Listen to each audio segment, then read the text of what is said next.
But top ಮಾತ್ರ ತುಂಬ ಚೆನ್ನಾಗಿದೆ. ರೇಟ್ ಎಷ್ಟು ಚೆನ್ನಾಗಿದೆ, ರೌಂಡ್ ನೆಕ್ಕು, ಬ್ಯಾಕ್ ಸೈಡ್ ಕೂಡ ರೌಂಡ್ ನೆಕ್ ಇದೆ. ಹೋಳಿಗೆ ಅನ್ನ ಬೋರಿಂಗ್ ಮಾಡ್ಕೊಂಬ.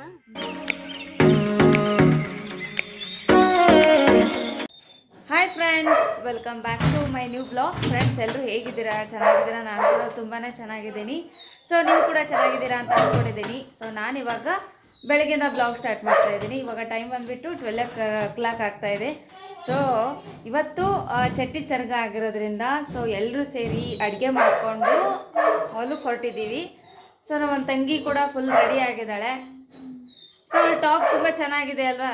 ಸೊ ಅವಳು ಎಲ್ಲಿ ಎಲ್ಲೆಲ್ಲ ಮಂಗಲ್ಯ ಶಾಪಿಂಗ್. ಸೊ ಮಂಗಲ್ಯದಲ್ಲಿ ಶಾಪಿಂಗ್ ಮಾಡಿದ್ದೆ ಹೇಳುತ್ತೆ, ನನಗೂ ಕೂಡ ಗೊತ್ತಿಲ್ಲ. ಬಟ್ ಟಾಪ್ ಮಾತ್ರ ತುಂಬ ಚೆನ್ನಾಗಿದೆ. ರೇಟ್ ಎಷ್ಟು? 700 ರುಪೀಸ್ ಅಂತ.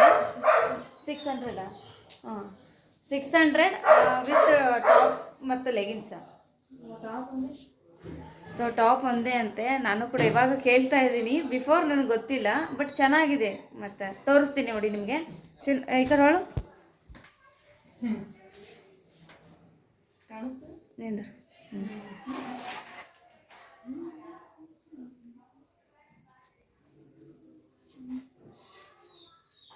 ಈ ಥರ ಸ್ಲೀವ್ ಬಂದ್ಬಿಟ್ಟು ಈ ಥರ ಪುಗ್ಗ ಇದೆ, ಮತ್ತು ನೆಕ್ ಬಂದ್ಬಿಟ್ಟು ರೌಂಡ್ ನೆಕ್ ಇದೆ. ಬಟ್ ಚೆನ್ನಾಗಿದೆ ರೌಂಡ್ ನೆಕ್ಕು. ಬ್ಯಾಕ್ ಸೈಡ್ ಕೂಡ ರೌಂಡ್ ನೆಕ್ ಇದೆ. ಬಟ್ ಕೆಳಗಡೆ ಬಂದ್ಬಿಟ್ಟು ಈ ಥರ ನೆಲ್ಗೆ ಇದೆ. ಲೆಂತ್ ಮಾತ್ರ ತುಂಬ ಜಾಸ್ತಿನೇ ಇದೆ ನೋಡಿ. ಲೆಂತು ತುಂಬ ಜಾಸ್ತಿನೇ, ಪ್ಯಾಂಟೇ ಕಾಣಲ್ಲ. ಬಟ್ಟು ಒಂದೇ ವೇರ್ ಮಾಡಿದ್ರೆ ಸಾಕಾಗುತ್ತೆ. ಎಲ್ಲಾದರೂ ಔಟ್ಸೈಡ್ ಫಂಕ್ಷನ್ ಆಗಿರ್ಬೋದು, ಆಮೇಲೆ ಮನೆಯಲ್ಲೇ ಕೂಡ ವೇರ್ ಮಾಡಿದ್ರೆ ಅಷ್ಟು ಚೆನ್ನಾಗಿ ಅನಿಸುತ್ತೆ. ನನಗೆ ತುಂಬ ಇಷ್ಟ ಆಯಿತು, ಹಾಗಾಗಿ ತೋರಿಸ್ತಾ ಇದ್ದೀನಿ. ಸೊ ಗಾಯ್ಸ್, ಈಗ ನಾವು ಕೂಡ ಎಲ್ಲರೂ ರೆಡಿ ಆಗಿದ್ದೀವಿ. ಸೊ ಇವಳು 2 ಗಂಟೆಗೆ ಎದ್ದು ಅಡುಗೆ ಮಾಡಿದ್ದಾಳೆ, ನಾನಂತೂ ಎದ್ದಿಲ್ಲ. ಸೊ ನನಗೆ ನಿದ್ದೆ ಜಾಸ್ತಿ. ನೈಟು ಎದ್ದು ಅಡುಗೆ ಮಾಡೋಷ್ಟು ಪೇಷನ್ಸ್ ಆಗಲಿ ಆಮೇಲೆ ಏನಿಲ್ಲ ನನಗೆ. ಬಟ್ ಡೇನಲ್ಲಿ ಏನಾದರೂ ಕೆಲಸ ಇದ್ದರೆ ಮಾಡ್ಬೋದು, ಬಟ್ ನೈಟ್ ಮಾತ್ರ ಆಗಲ್ಲ. ಸೊ ಇವಳು 2 ಗಂಟೆಗೆ ಎದ್ಬಿಟ್ಟು ಎಲ್ಲ ಅಡುಗೆನ ಇವಳು ಮತ್ತು ತಂಗಿ ಸೇರಿ ಮಾಡಿದ್ದಾರೆ. ಮಾಡಿಲ್ಲ, ಇವಳು ಒಬ್ಬಳೇ ಮಾಡಿರೋದು. ನಾವು ಮಮ್ಮಿ ಒಂದು ಸ್ವಲ್ಪ ಹೊತ್ತಾಗನ ನಾವು ಮಮ್ಮಿ ಎಲ್ಲ ಹೇಳ್ತೀನಿ. ರೇಸು ಈಗ ನಾ ಸುಮ್ಮನೆ ಹಬ್ಬಿಸ್ಬೇಡ, ಮಾಡ್ತೀನಿ ಮಾಡಲ್ಲ. ಕೆಲಸ ಕೆಲಸ ಅದೆಲ್ಲ ಹೇಳೋದು ಇಲ್ಲಿ ನಡೆಯಕಡೆ ಕೆಲಸ ಇಲ್ಲ ಹಂಗೆ ಹೋಗ್ಕೊಂಡು ಕೆಲಸ ಇಲ್ಲ ನನಗೆ ಗಪ್ಪಿಯಾಗೆ. ದೊಡ್ಡ ಪೂಜೆ ಮಾಡಿ ನೀವು ಬ್ಲಾಗ್ ಕಂಪ್ಲೀಟ್ ಮಾಡ್ತೀನಿ. ನಂದು ಬ್ಲಾಗ್ ಹಾಕೋದಿತ್ತು. ಇಲ್ಲಿ ಹೋದ್ರೆ ಮೊಬೈಲ್ ಸ್ಟೋರೇಜ್ ಆಗಿಬಿಡುತ್ತೆ. ನಂದು ಸಿಕ್ಕಾಪಟ್ಟೆ ಸ್ಟೋರೇಜ್ ಆಗುತ್ತೆ. ಅದಕ್ಕೋಸ್ಕರ ನಾನು ಬ್ಲಾಗ್ ಎಡಿಟಿಂಗ್ ಮಾಡಿ ಅಪ್ಲೋಡ್ ಮಾಡಿದೆ ಬೆಳಿಗ್ಗೆ. ಹಾಗಾಗಿ ಸೊ ನಾನಂತೂ ಎದ್ದಿಲ್ಲ. ಬಟ್ ಇವಳೇ ಎಲ್ಲ ಅಡುಗೆ ಮಾಡಿರೋದು. ನೋಡೋಣ ಟೇಸ್ಟ್ ಹೆಂಗೆ ಮಾಡಿದಾರೋ ಗೊತ್ತಿಲ್ಲ. ಬಟ್ ಅಲ್ಲಿಗೆ ಹೋದ್ಮೇಲೆ ಗೊತ್ತಾಗುತ್ತೆ. ನೋಡಿ ಫೋಟೋ ಕಸ್ತಿ ಟೇಸ್ಟ್ ಗೊತ್ತಾಗಲ್ಲ. ಸೊ ಗೈಸ್, ಇವಾಗ ಟೈಮ್ ಆಗ್ತಾ ಇದೆ. ನಾವು ಕೂಡ ರೆಡಿ ಆಗಿದ್ದೀವಿ. ಇನ್ನು ಹೊಲಕ್ಕೆ ಹೋದ್ಮೇಲೆ ಈ ಬ್ಲಾಗ್ ನಾನು ಸ್ಟಾರ್ಟ್ ಮಾಡ್ತೀನಿ. ಸೊ ಗೈಸ್, ನಾನಿವಾಗ ಫ್ರೆಂಡ್ಸ್, ಇದುವರೆಗೂ ಯಾರೆಲ್ಲ ನನ್ನ ಚಾನಲ್ನ ಸಬ್ಸ್ಕ್ರೈಬ್ ಮಾಡ್ಕೊಂಡಿಲ್ಲ ಅಂತಂದರೆ ಪ್ಲೀಸ್ ಸಬ್ಸ್ಕ್ರೈಬ್ ಮಾಡ್ಕೊಳ್ಳಿ. ಸೊ ನೀವು ಸಬ್ಸ್ಕ್ರೈಬ್ ಮಾಡ್ಕೊಳ್ಳೋದ್ರಿಂದ ನನ್ನ ಪ್ರತಿಯೊಂದು ನೋಟಿಫಿಕೇಶನ್ ಫಸ್ಟ್ ನಿಮಗೆ ಬನ್ನಿ. ಈಗ ಈ ಬ್ಲಾಗು ನಾನು ಅಲ್ಲಿಗೆ ಹೋದ್ಮೇಲೆ ಕಂಟಿನ್ಯೂ ಮಾಡ್ತೀನಿ.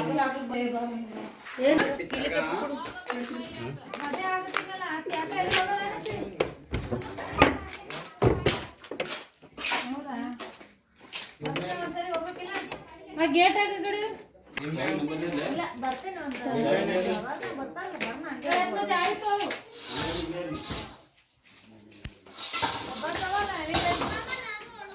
ನಿಂಬೆ ನಂದೆ ಅವನಿ ಎಲ್ಲಿ ಎಲ್ಲಿ ಕೊಡ ತೊಗೊಂಡ್ರ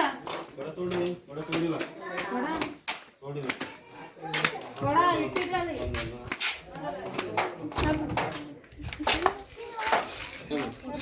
ಬರ್ರಿ.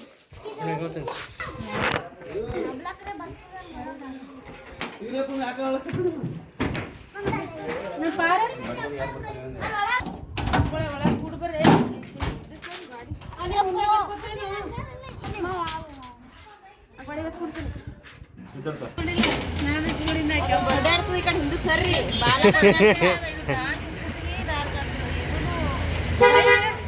ಮಾಮ ತೊಗೊಂಡ್ರೆ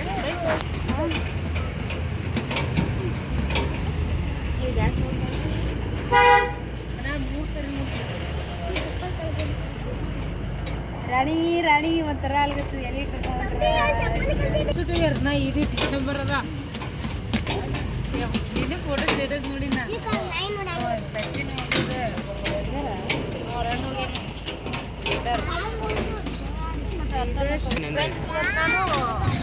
ಸಾರಿ ಬಂದ್ಬಿಟ್ಟು ಪ್ಲೇನ್ ಕಲರ್ ಕನಸುಗಾರ ಸಾರಿ ಯಾವ್ದು ಕನಸುಗಾರ ಯಾಕೆ ಇಟ್ಕೊಂಡಿದ್ದೀನಿ ಅಂದ್ರೆ ಭಾಳ ದಿನ ಆಯ್ತು ಸೀರೆ ಇಟ್ಕೋಬೇಕಂತ ಅನಿಸ್ಲತ್ತಿತ್ತು. ಆಮೇಲೆ ಈ ಸ್ಯಾರಿ ವ್ಯಾಲ್ಯೂ ಬಗ್ಗೆ ಭಾಳ ಹಿಂದೆ ಎಷ್ಟು 10 ವರ್ಷದಿಂದಲ್ಲ 10 ವರ್ಷದಿಂದ ಭಾಳ ಜಾಸ್ತಿ ಟ್ರೆಂಡಿಂಗ್ ಇತ್ತಿದ್ದು. ಬಟ್ ಇವಾಗ ಉಟ್ಕೊಂಡಿದ್ದೀನಿ. ನಂಗೆ ತುಂಬ ಇಷ್ಟ ಈ ಥರ light weight and plain colour mix ಕಲರ್ನಲ್ಲಿ ಇರೋದು ತುಂಬ ಇಷ್ಟ. ಅದಕ್ಕೋಸ್ಕರ ಇಟ್ಕೊಂಡಿದ್ದೀನಿ. ಸೊ ಏನು ಅನಿಸ್ತಾ ಇದೆ ನೋಡಿ ಕಮೆಂಟ್ ಮಾಡಿ.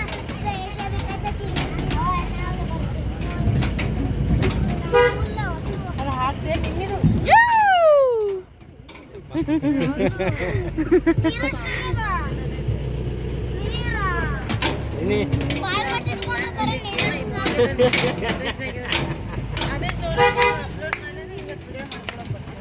ಈಗ ಅರ್ಜನ್ ಅಂತ ನೀರಡಿಕೆ ಆಗಿದೆ ಅಂತ ನಿಕ್ಕಿ ಬಟ್ ಹಿಡ್ಕೊಂಡು ನೀರಡಿಕೆ ಹೇಗೆ ಆಗ್ತದಪ್ಪ ಅಂತ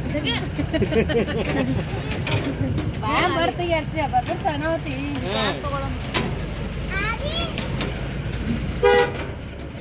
ನೋಡಿ ಏನೋ ಅಂದಿಲ್ಲ ನೋಡಿ ಅಪ್ಪ ಹಿಂಗ ಧ್ವನಿನೂ ಬಿರ್ಸದದ್ದು ಧ್ವನಿ ಮಾಮ ನಿಂದ್ರು ಸಾಲಿ ಸಂಗಮ್ಮ ಹೋಗ್ಬಿಡ್ತಾಳ ಅತ್ತಿ ಬರ್ತಾಳ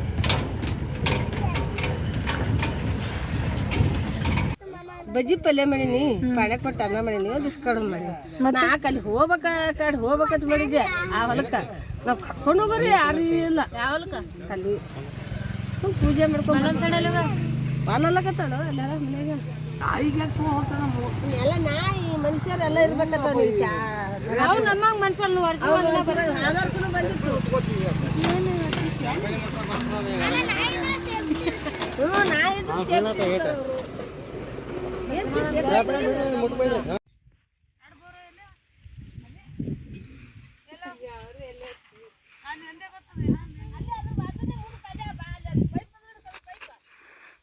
ಅದೇನು ಕರೀದಿನಿ ಇದು ಆಗ್ಯದಲ್ಲ ಕಮೆಂಟ್ಸ್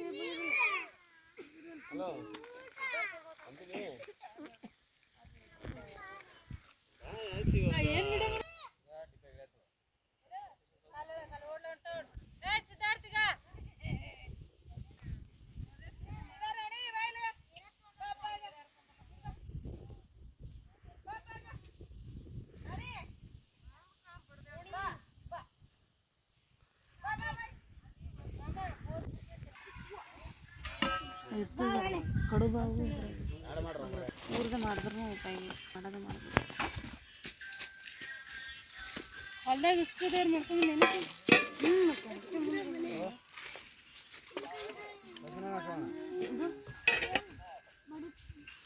ಚಮಚೆ ಅದನ್ನು ನೋಡ್ಕೊಂಡು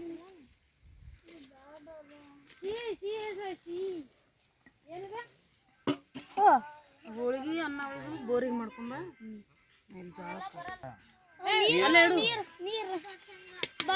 ಎಣ್ಣೆ ಸುಜು ಅಲ್ಲಿ ಮಮ್ಮಿ ಪೂಜೆ ಮಾಡ್ತಾ ಫ್ರೆಂಡ್ಸ್. ಇನ್ನು ಹೊಲಕ್ಕೆ ಬಂದಮೇಲೆ ಸ್ವಲ್ಪ ಹೊತ್ತು ನೋಡಿದ್ರಲ್ವ ಎಲ್ಲ ಹೇಗೆ ಮಾತಾಡಿದ್ವಿ ಅಂತ ಹೇಳ್ಬಿಟ್ಟು. ಬಟ್ ಇಲ್ಲಿ ಕೂಡ ನಾನು ವಾಯ್ಸ್ ಕೊಡ್ತಾ ಇರಲಿಲ್ಲ ಬಿಕಾಸ್ ನಮ್ಮ ರಾಣಿ ತುಂಬಾ ಬೌ ಅಂತ ಚೀರ್ತಾ ಇದ್ಲು. ಹಾಗಾಗಿ ಏನೂ ಮಾತಾಡೋಕ್ಕೆ ಬಿಡ್ತಾ ಇರಲಿಲ್ಲ. ಹಾಗಾಗಿ ವಾಯ್ಸ್ ಕೊಡ್ತಾ ಇದ್ದೀನಿ. ಸೊ ಇದು ಪಂಚಪಾಂಡವರು ಅಂತ ಹೇಳಿಬಿಟ್ಟು ಮಾಡ್ತಾರೆ ಎಳ್ಳ ಮಸಿಗೆ. ಅಂದರೆ ಮನೆಯಲ್ಲಿರುವಂಥ ಜೋಳದ ಹಿಟ್ಟನ್ನು ಹೊಸದಾಗಿರುವಂಥ ಜೋಳದ ಹಿಟ್ಟನ್ನು ಬಿಸ್ಕೊಂಬಂದು ಅದರಿಂದ 5 ಥರ ಈ ಥರ ಪಂಚಪಾಂಡವರು ಅಂತ ಹೇಳಿಬಿಟ್ಟು ಮಾಡಿಬಿಟ್ಟು ಕುದಿಸಿ ಅದನ್ನು ಹೊಲಕ್ಕೆ ತೊಗೊಂಬಂದು ಫಸ್ಟ್ ಜೋಳ ಏನು ಹಾಕಿರ್ತಾರಲ್ವ ಹೊಸ ಜೋಳಕ್ಕೆ ಈ ಥರ ಪೂಜೆ ಮಾಡ್ತಾರೆ. ಈ ಪೂಜೆ ಮಾಡೋದ್ರಿಂದ ಹೊಸ ಫಸಲಾಗಿರ್ಬೋದು ಚೆನ್ನಾಗಿ ಬರಬೇಕು ಅಂತ ಹೇಳಿಬಿಟ್ಟು ಮಾಡ್ತಾರೆ. ಬಟ್ ಇಲ್ಲ ಮಮ್ಮ ಎಲ್ಲ ನೀಟಾಗಿ ಪೂಜೆನ ಮಾಡ್ತಾ ಇದ್ದಾಳೆ. ಹಾಗಾಗಿ ನಾನು ವಿಡಿಯೋ ಮಾಡ್ಕೊಳ್ತಾ ಇದ್ದೀನಿ. ಬಟ್ ಇದು ಫಸ್ಟಿಗೆ ಪೂಜೆಗೆ ಅಂತ ಹೇಳಿಬಿಟ್ಟು 5 ತರಹ ಮಾಡ್ತಾರೆ. ಈ ಥರ ಡಿಸೈನ್ ಒಂದು ಸ್ಟಾರು ಆ್ಯಂಡ್ ಒಂದು ಬುಟ್ಟಿ ಥರ ಇದೆ ನೋಡಿ. ಆಮೇಲೆ ಇನ್ನೊಂದು 3 ಗೊತ್ತಿಲ್ಲ ನನಗೆ. ಒಂದು ರೌಂಡ್ ಶೇಪಲ್ಲಿ ಬರುತ್ತೆ. ಇನ್ನೊಂದು ಅಂತಂದರೆ ಈಗ ಮುಟ್ಗಿ ಮಾಡಿಬಿಟ್ಟು 3 ಹೋಲ್ಸನ್ನು ಹಾಕಿರ್ತಾರೆ ಚಿಕ್ಕ ಚಿಕ್ಕದು. ಅದು ಬಿಟ್ಟರೆ ನೆಕ್ಸ್ಟು ಒಂದು ಮುಟ್ಗಿ 3 ಥರ ಮಾಡಿರ್ತಾರೆ.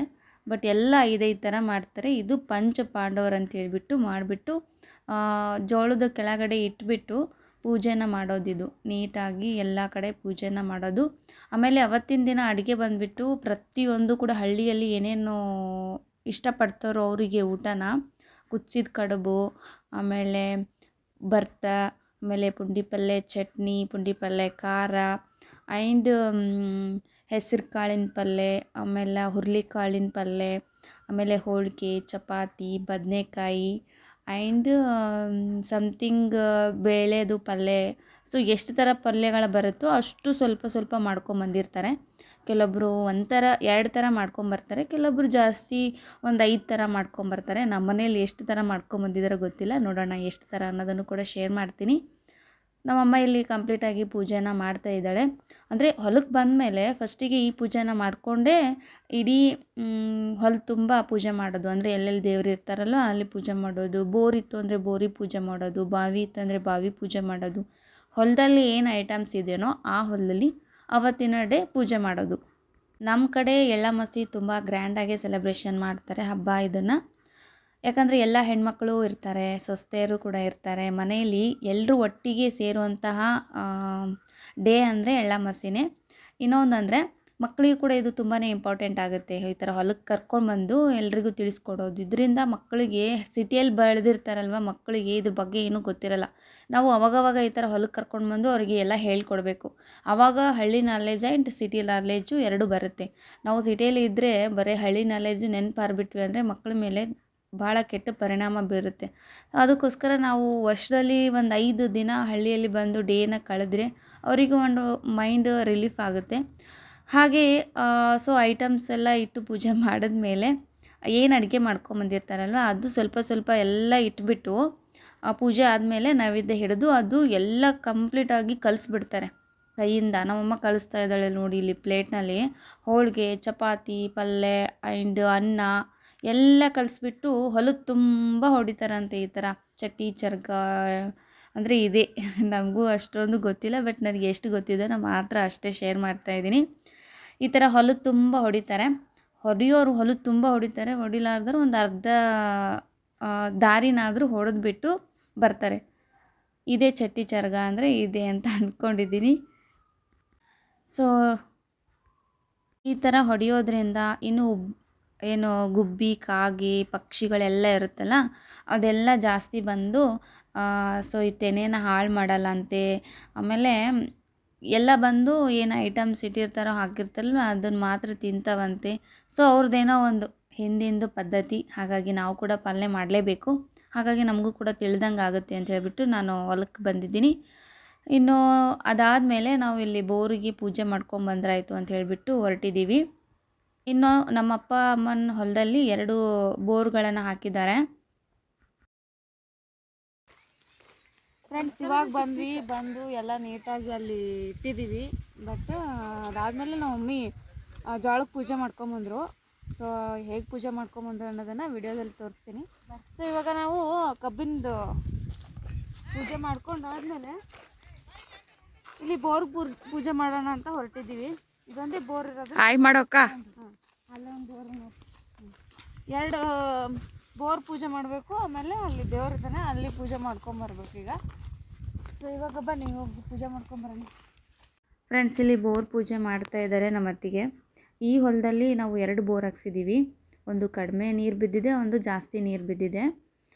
ಹೊಳಿದಿಂದ ಪೈಪ್ಲೈನ್ ತೊಗೋಬೇಕು ಅಂದರೆ ಸ್ವಲ್ಪ ಕಷ್ಟ ಆಗುತ್ತೆ, ದೂರ ಆಗುತ್ತೆ, ಆಮೇಲೆ ಅಮೌಂಟ್ ಕೂಡ ಜಾಸ್ತಿ ಆಗುತ್ತೆ. ಹಾಗಾಗಿ ಮಳೆ ನಂಬ್ಕೊಂಡ್ರೆ ಇಲ್ಲಿ ಬೆಳೆ ಆಗಲ್ಲ. ಬೋರ್ ಹಾಕಿಸಿದ್ರೆ ತುಂಬ ಚೆನ್ನಾಗಿ ಬೆಳಿಬೋದು ಅಂತೇಳ್ಬಿಟ್ಟು ಬೋರ್ ಹಾಕ್ಸಿದ್ದಾರೆ. ಇದು ಫಸ್ಟ್ ಬೋರ್ ಅಂತ ಅಂದ್ಕೊಂಡಿದ್ದೀನಿ. ಇನ್ನೊಂದು ಬೋರ್ ಇದೆ ಆ ಕಡೆ, ಅದನ್ನು ಕೂಡ ಚೆನ್ನಾಗಿ ನೀರು ಬಿದ್ದಿದೆ. ಬಟ್ ಒಂದು ಕುಡಿಯೋಕ್ಕೆ ಬಳಸ್ತಾರೆ, ಇನ್ನೊಂದು ಹೊಲಕ್ಕೆ ಬಳಸ್ತಾರೆ. ಕುಡಿಯೋದೇನು ಇಷ್ಟೇನು ಕುಡಿಯೋಲ್ಲ, ಆದ್ರೂ ಹೊಲಕ್ಕೆ ಬಿಡ್ತಾರೆ ಇದನ್ನು ಕೂಡ. ಬಟ್ ನೀರು ಮಾತ್ರ ತುಂಬಾ ಚೆನ್ನಾಗಿದೆ.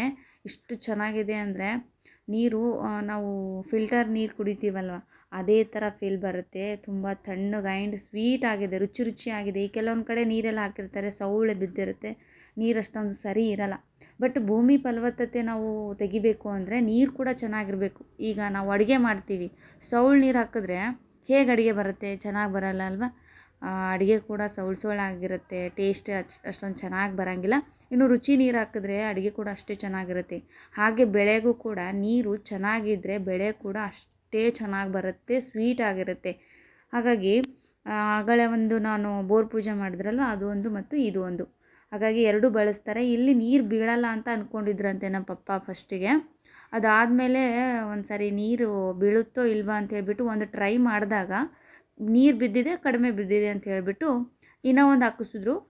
ಅಲ್ಲಿ ಕೂಡ ಸಿಕ್ಕಾಪಟ್ಟೆ ನೀರು ಬಿದ್ದಿದೆ. ಇದು ಎಲ್ರಿಗೂ ತುಂಬಾ ಶಾಕು. ನಮ್ಮೂರಲ್ಲಿ ಈ ಪ್ರದೇಶದಲ್ಲಿ ನೀರು ಬಿದ್ದಿದೆ ಅಂದರೆ ಎಲ್ರಿಗೂ ತುಂಬ ಶಾಕ್ ಆಗಿಬಿಟ್ಟಿದೆ. ಯಾಕಂದರೆ ನಮ್ಮ ಪಪ್ಪನ ಕೈಯಲ್ಲಿ ಯಾವುದು ಫೇಲ್ಯೂರ್ ಅಂತೂ ಆಗೇ ಇಲ್ಲ. ಹಾಗಾಗಿ ಇದೊಂದು ಅವರಿಗೆ ಏನು ಹೇಳ್ತೀವಿ, ಚಾಲೆಂಜಿಂಗ್ ಅಂತ ತೊಗೊಂಡ್ಬಿಟ್ಟು ಇದನ್ನು ಟ್ರೈ ಮಾಡಿದ್ದಾರೆ. ಬಟ್ ಇಲ್ಲಿರೋರಿಗೆಲ್ಲರಿಗೂ ತುಂಬಾ ಖುಷಿ. ಯಾಕಂದರೆ ಇವ್ರ ಹೊಲದಲ್ಲಿ ನೀರು ಬಿತ್ತು ಅಂದರೆ ನಮಗೂ ಕೂಡ ಟ್ರೈ ಮಾಡ್ಬೋದಲ್ಲ, ಮಳೆಗೆ ನಂಬ್ಕೊಂಡು ಕೂತ್ಕೊಂಡ್ರೆ ನಮ್ಮ ಬೆಳೆ ಆಗಲ್ಲ. ಬಟ್ ಇವ್ರು ಹಾಕಿದ್ರೆ ಬೆಳೆ ಚೆನ್ನಾಗಿ ಬರುತ್ತೆ. ಅದರಲ್ಲೂ ನೀರು ನೋಡೋಣ ಹೇಗೆ ಬೀಳುತ್ತೋ ಇಲ್ವೋ ಅಂತ ಹೇಳ್ಬಿಟ್ಟು ಟ್ರೈ ಮಾಡಿರೋದು. ಬಟ್ ನೀರು ಮಾತ್ರ ಎಷ್ಟು ಸಖತ್ತಾಗಿ ಬಿದ್ದಿದೆ, ಇಡೀ ಊರೇ ಮೆಚ್ಕೊಂಡಿದೆ ಅವತ್ತಿನ ದಿನ, ಫುಲ್ ಡೇ ಅಂತ ಹೇಳ್ಬೋದು. ಹಾಗಾಗಿ ಸೊ ಏನೋ ಒಂದು ಹೋಪ್ಸು ನಮ್ಮ ಪಪ್ಪಾಗೆ ಬಿದ್ದೇ ಬೀಳುತ್ತೆ ಅಂತ ಹೇಳ್ಬಿಟ್ಟು ಟ್ರೈ ಮಾಡಿದ್ರು. ಅವರ ಟ್ರೈ ಸಕ್ಸಸ್ಫುಲ್ ಆಯಿತು. ಹಾಗಾಗಿ ಪ್ರತಿ ವರ್ಷ ನಾವು ಏನು ಅಮಾವಾಸ್ಯೆ ಇದ್ರೂ ಕೂಡ ಬಂದು ಬೋರ್ ಪೂಜೆ ಮಾಡಿಕೊಂಡು ಹೋಗ್ತಾರೆ. ಬಟ್ ಈ ಸಾರಿ ನಾನು ಹಾಕಿಸಿದ ಮೇಲೆ ಒಂದು ಸಾರಿನೂ ಕೂಡ ಬಂದಿರಲಿಲ್ಲ. ಎಳ್ಳಮಾಸಿಗೆ ಹೋದರೆ ಅಂದರೆ ನೋಡ್ಕೊಂಬಂದ್ರಾಯ್ತು ಅಂತ ಹೇಳ್ಬಿಟ್ಟು ಅಂದ್ಕೊಂಡಿದ್ದೆ. ಹಾಗಾಗಿ ಹೊಲಕ್ಕೆ ಬಂದಿದ್ದೀನಿ. ಇನ್ನು ಇಲ್ಲಿ ಪೂಜೆ ಎಲ್ಲ ಆಯ್ತಲ್ವ, ಹಾಗಾಗಿ ಇನ್ನು ಊಟ ಮಾಡ್ತಾಯಿದ್ದಾರೆ. ಇಲ್ಲಿ ಹೊರಗಿನವ್ರು ಯಾರೂ ಇಲ್ಲ, ನಮ್ಮ ಪಪ್ಪನ ಕೈಯಲ್ಲಿ ಕೆಲಸ ಮಾಡೋರು ಹಾಗೆ ನಮ್ಮ ಫ್ಯಾಮಿಲಿ ಇಷ್ಟೇ ಇರೋದು. ಹೊರಗಿನವ್ರಿಗೆ ಯಾರಿಗೂ ನಾವು ಕರೆಸೇ ಇಲ್ಲ. ಬಟ್ ಯಾಕಂದರೆ ಅವ್ರಿಗೆ ಕೆಲಸ ಇರೋದ್ರಿಂದ ಅಷ್ಟು ಬ್ಯುಸಿ ಇರ್ತಾರೆ. ಹೊರಗಿನವ್ರಿಗೆ ಕರ್ಕೊಂಡು ಬಂದು ಈಗ ಅಡುಗೆ ಇರುತ್ತೆ, ಬಟ್ ಅದನ್ನೆಲ್ಲ ನೀರು ಕೊಟ್ಟು ಅವರಿಗೆ ಉಣಿಸ್ಕೊಂಡು ಕರ್ಕೊಂಡು ಹೋಗೋಷ್ಟು ಅವರಿಗೆ ಪೇಷನ್ಸ್ ಇಲ್ಲ. ಇನ್ನು ಕೆಲಸ ಕೂಡ ಅವರಿಗೆ ತುಂಬ ಜಾಸ್ತಿನೇ ಇರುತ್ತೆ ಅಂತ ಹೇಳ್ಬಿಟ್ಟು ಬೇಗ ಊಟ ಮುಗಿಸ್ಕೊಂಡು ಇನ್ನು ಹೊರಗಡೆ ಹೋಗೋರು. ಹಾಗಾಗಿ ಅವರಿಗೆ ಊಟಕ್ಕೆ ರೆಡಿ ಮಾಡ್ತಾಯಿದ್ದಾರೆ. ನೋಡ್ತಾ ಇದ್ದೀರಲ್ಲ, ಊಟ ನೋಡಿದ್ರೆ ಎಷ್ಟು ಟೇಸ್ಟಾಗಿರುತ್ತೆ. ಹೊಲದಲ್ಲಿ ಬಂದರೆ ಅದು ಟೇಸ್ಟ್ ಇದ್ರೂ ಕೂಡ ತುಂಬ ಟೇಸ್ಟ್ ಆಗ್ತೈತೆ, ಇಲ್ಲದೆ ಹೋದ್ರೂ ಕೂಡ ಟೇಸ್ಟ್ ಆಗ್ತೈತೆ. ಹಾಗಾಗಿ ಸೊ ಎಲ್ಲ ಅಡುಗೆ ಮಾಡ್ಕೊಂಬಂದಿರೋದ್ರಿಂದ ಯಾವಾಗ ಊಟ ಮಾಡಬೇಕು ಯಾವಾಗ ಬಿಡಬೇಕು ಅಂತ ಗೊತ್ತೇ ಆಗೋಲ್ಲ. ಇನ್ನು ನಾವು ಈ ಕಡೆ ಎಲ್ರಿಗೂ ಊಟ ಕೊಡ್ತಾ ಇರಬೇಕಾದ್ರೆ ನಮ್ಮಮ್ಮ ಮಣ್ಣು ಆಡ್ತಾಯಿದ್ಲು. ಬಟ್ ಬರೋದು ಸ್ವಲ್ಪ ಕಡಿಮೆನೇ ಅಲ್ವಾ ಹೊಲಕ್ಕೆ, ಹಾಗಾಗಿ ಆಡಲಿ ಅಂತೇಳಿ ಬಿಟ್ಟಿದ್ದೀನಿ. ಫುಲ್ ಮೈ ಕೈ ಎಲ್ಲ ಕಡೆ ಮಣ್ಣು, ಅವಳನ್ನು ಹಿಡಿಯೋಕ್ಕೆ ಆಗಲ್ಲ. ಅವಳ ಪಾಡಿಗೆ ಅವಳನ್ನು ಬಿಟ್ಟಿದ್ದೀನಿ. ಏನೇ ಮಾಡಿಕೊಂಡ್ರು ಲಾಸ್ಟಿಗೆ ಕ್ಲೀನ್ ಮಾಡಲೇಬೇಕಲ್ವ, ಹಾಗಾಗಿ ಅವಾಗ ಕ್ಲೀನ್ ಮಾಡಿದ್ರಾಯ್ತು ಅಂತ ಹೇಳ್ಬಿಟ್ಟು ಅವಳನ್ನು ಬಿಟ್ಟಿದ್ದೀನಿ. ಇನ್ನು ಇವನು ಮಾತ್ರ ಇವನದೇ ಸಾಮ್ರಾಜ್ಯ. ನೋಡ್ತಾ ಇದ್ದೀರಲ್ವ, ಎಲ್ಲರೂ ಫೋನ್ ತೊಗೊಳ್ಳೋದು, ಆಮೇಲೆ ಊಟ ಮಾಡ್ತಾಯಿದ್ರು ಅವ್ರಿಗೆ ಡಿಸ್ಟರ್ಬ್ ಮಾಡೋದು, ಪ್ಲೇಟನ್ನು ಎಳ್ಕೊಳ್ಳೋದು ಎಲ್ಲ ಕಿತಾಪತಿ ಮಾಡ್ತಾಯಿದ್ದ. ಪೆನ್ ತೊಗೊಳ್ಳೋದು, ಬರೀತಾನಂತೆ. ಇನ್ನೂ ಪೆನ್ನೇ ಹಿಡ್ಕೊಳಕ್ಕೆ ಬರೋಂಗಿಲ್ಲ ಇವನಿಗೆ, ಬರೀತಾನಂತೆ. ಸೊ ಇವನು ಒಂಥರ ಎಲ್ರಿಗೂ ತುಂಬಾ ಮೋಡಿ ಮಾಡಿದ್ದಾನೆ. ಯಾಕಂದರೆ ಸೈಲೆಂಟ್ ಇರ್ತಾನೆ, ಬಟ್ ಯಾರಿಗೂ ಟಾರ್ಚರ್ ಮಾಡಲ್ಲ. ಅವನ ಪಾಡಿಗೆ ಅವನು ಆಡ್ತಾ ಇರ್ತಾನೆ. ಬಟ್ ಬಾಯಲ್ಲಿ ಏನೂ ಹಾಕ್ಕೊಳ್ದೇ ಇರೋ ಥರ ನಾವು ನೋಡ್ಕೋಬೇಕು. ಫ್ರೆಂಡ್ಸ್, ಇಲ್ಲಿ ಅಡುಗೆ ತೋರಿಸ್ತೀನಿ ಬನ್ನಿ ಏನೆಲ್ಲ ಮಾಡ್ಕೊಂಡಿದ್ದಾರೆ ಅಂತ. ಸೊ ಇಲ್ಲಿ ಕಡುಬಿದೆ, ಆ್ಯಂಡ್ ಅಲ್ಲಿ ಅನ್ನ ಇದೆ, ಆಮೇಲೆ ಹೋಳಿಗೆ, ಆಮೇಲೆ ಭರ್ತಾ ಕೊಟ್ಟಿದ್ದಾರೆ ನಮ್ಮ ಮಮ್ಮಿ, ಆ್ಯಂಡ್ ಇದು ಹುರುಳಿಕಾಳು ಪಲ್ಯ, ಆ್ಯಂಡ್ ಇದು ಸೊ ಏನೋ ಹೇಳ್ತಾರೆ, ಇದು ಪುಂಡಿ ಪಲ್ಯ, ಇಷ್ಟೇ ಮಾಡಿದ್ದಾರೆ. ಸೊ ನಾನು ಕೂಡ ಸ್ವಲ್ಪ ಟೇಸ್ಟ್ ಮಾಡಿ ನೋಡಿದೆ, ತುಂಬ ಚೆನ್ನಾಗಿತ್ತು. ಅಡುಗೆ ಕೂಡ ಅಷ್ಟೇ ಚೆನ್ನಾಗಿತ್ತು. ಇನ್ನು ಮತ್ತೇನೂ ಕೂಡ ಮನೆಯಿಂದ ಅಡುಗೆ ಮಾಡಿಕೊಂಡು ಬಂದಿದ್ದರು. ಇನ್ನು ಅವರು ಕೂಡ ಚಿತ್ರಾನ್ನ ಆ್ಯಂಡ್ 2 ಥರ ಪಲ್ಯ ಆ್ಯಂಡ್ ಮತ್ತು ರೊಟ್ಟಿ ಏನೋ ಮಾಡ್ಕೊಂಬಂದಿದ್ರು ಅಂತ ಅನಿಸುತ್ತೆ. ಬಟ್ ಹಿಂಡಿ ಒಂದು 2 ಥರ ಇತ್ತು. ಸೊ ಟೋಟಲಿ ಅಷ್ಟು ನೋಡಿದ್ರೆ ಊಟನೇ ಹೋಗಲ್ಲ. ಯಾಕಂದರೆ ನಮಗೆ ಜಾಸ್ತಿ ಐಟಮ್ಸ್ ಇತ್ತು ಅಂದರೆ ಊಟ ಹೋಗಲ್ಲ. ಒಂದು 2 ಥರ ಇರಬೇಕಷ್ಟೇ. ಎಲ್ಲ ನೋಡಿದ ಮೇಲೆ ಹೊಟ್ಟೆನೇ ತುಂಬಿಡುತ್ತೆ. ಹಾಗಾಗಿ ಮಾಡ್ಕೊಂಬಂದಿದ್ದನ್ನು ಕೂಡ ಕೆಲವೊಂದು ಸಾರಿ ವೇಸ್ಟ್ ಆಗಿಬಿಡುತ್ತೆ. ಸೊ ನಮ್ಮ ತಂಗಿ ಫುಲ್ ಹ್ಯಾಪಿಯಾಗಿದ್ಲು. ಯಾಕಂದರೆ ಅವಳಿಗೆ ಹೊಲಕ್ಕೆ ಬಂದು ಈ ಥರ ಎಲ್ಲರೂ ಎಂಜಾಯ್ ಮಾಡೋದು ಅಂದರೆ ತುಂಬಾ ಇಷ್ಟ. ಫ್ರೆಂಡ್ಸ್, ಇನ್ನೂ ಊಟ ಮಾಡ್ತಾಯಿದ್ದೀವಿ. ಹಾಗಾಗಿ ಊಟ ಮುಗಿಸ್ಕೊಂಡು ಬಂದು ಅದಾದಮೇಲೆ ಕಂಟಿನ್ಯೂ ಮಾಡ್ತೀನಿ.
ಫ್ರೆಂಡ್ಸ್, ಇನ್ನು ಎಲ್ರದ್ದು ಊಟ ಅಂತೂ ಆಯಿತು. ಸಖತ್ತಾಗಿ ಎಂಜಾಯ್ ಮಾಡ್ತಾಯಿದ್ವಿ. ಮಕ್ಕಳ ಜೊತೆ ಸ್ವಲ್ಪ ಹೊತ್ತು ಆಟ ಆಡಿದ್ವಿ, ಅವರಿಗೂ ಕೂಡ ಆಟ ಆಡಿಸಿದ್ವಿ.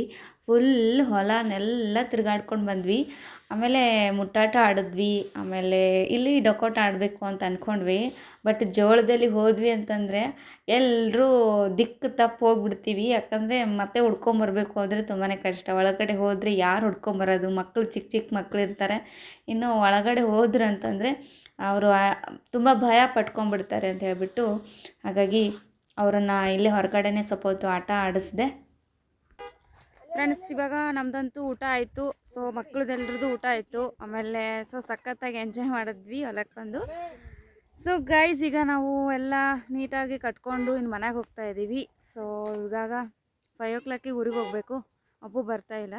ಯಾಕಂದರೆ ಇಲ್ಲಿ ಹೊಲದಲ್ಲಿ ಬಂದುಬಿಟ್ರೆ ಅವನಿಗೆ ಫುಲ್ ಫ್ರೀಡಮು. ಮಣ್ಣು ಆಡೋದು, ಕಲ್ಲು ಆಡೋದು. ಸೊ ಅವನಿಗೆ ತುಂಬ ಇಷ್ಟ. ಹಾಗಾಗಿ ಅವನ್ನ ಕರೀತಾ ಇದ್ದೀನಿ ಫೋರ್ಸ್ಫುಲ್ಲಾಗಿ, ಬಟ್ ಬರ್ತಾ ಇಲ್ಲ. ಸೊ ಗಾಯ್ಸ್, ಎಲ್ಲ ಕಟ್ಟಿದ್ದಾರೆ.